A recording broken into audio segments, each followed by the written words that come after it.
you know,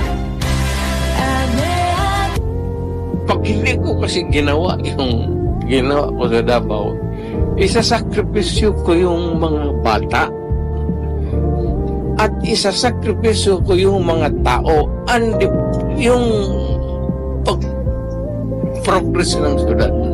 If I allow the criminals noon, kidnapping dito, kidnapping doon, druga dito, druga noon, magulo ang syudad.